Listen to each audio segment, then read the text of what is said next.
Every war invariably results in terrible tragedies, immense waste, and sinful destruction. All wars, no matter how big or small, how nearby or far away, diminish our humanity to a barbaric level. Sadako and the Thousand Paper Cranes is based on the life of a real little girl who lived in Japan from 1943 to 1955. She was in Hiroshima when the United States Air Force dropped an atom bomb on that city in an attempt to end World War II. 10 years later, she died as a result of radiation from the bomb. Sadako was born to be a runner. Her mother always said that Sadako had learned to run before she could walk. One morning in August 1954, Sadako ran outside into the street as soon as she was dressed. The morning sun of Japan touched brown highlights in her dark hair.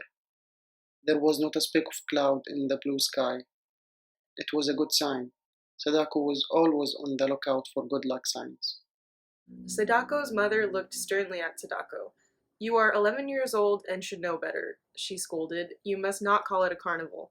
Every year on August 6th, we remember those who died when the atom bomb was dropped on our city. It is a Memorial Day." At the entrance to the Peace Park, people filed through the memorial building in silence. On the walls were photographs of the dead and dying in a ruined city. The atom bomb, the thunderbolt, had turned Hiroshima into a desert. Sadako didn't want to look at the frightening pictures. She held tight to Chizuko's hand and walked quickly through the building. "I remember the thunderbolt," Sadako whispered to her friend. "There was the flash of a million suns. Then the heat prickled my eyes like needles."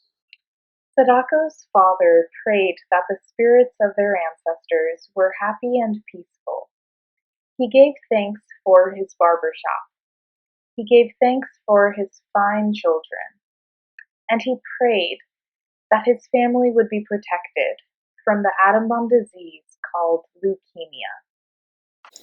Many still died from the disease, even though the atom bomb had been dropped on Hiroshima 9 years before. It had filled the air with radiation, a kind of poison that stayed inside for a long time.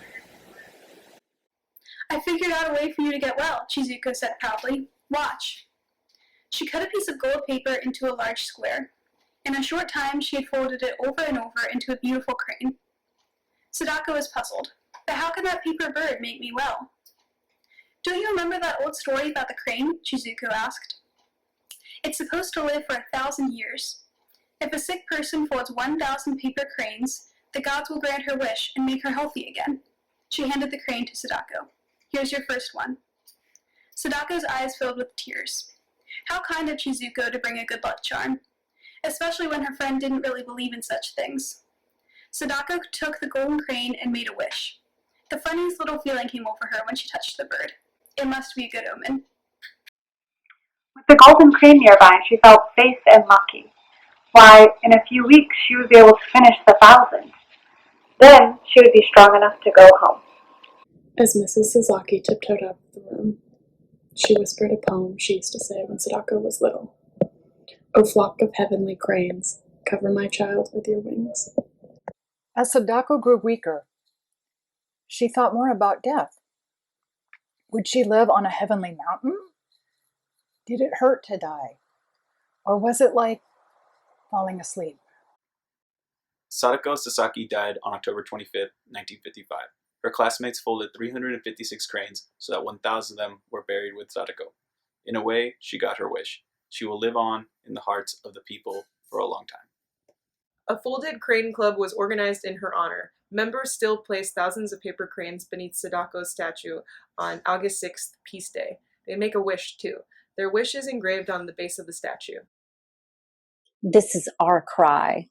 This is our prayer. Peace in the world.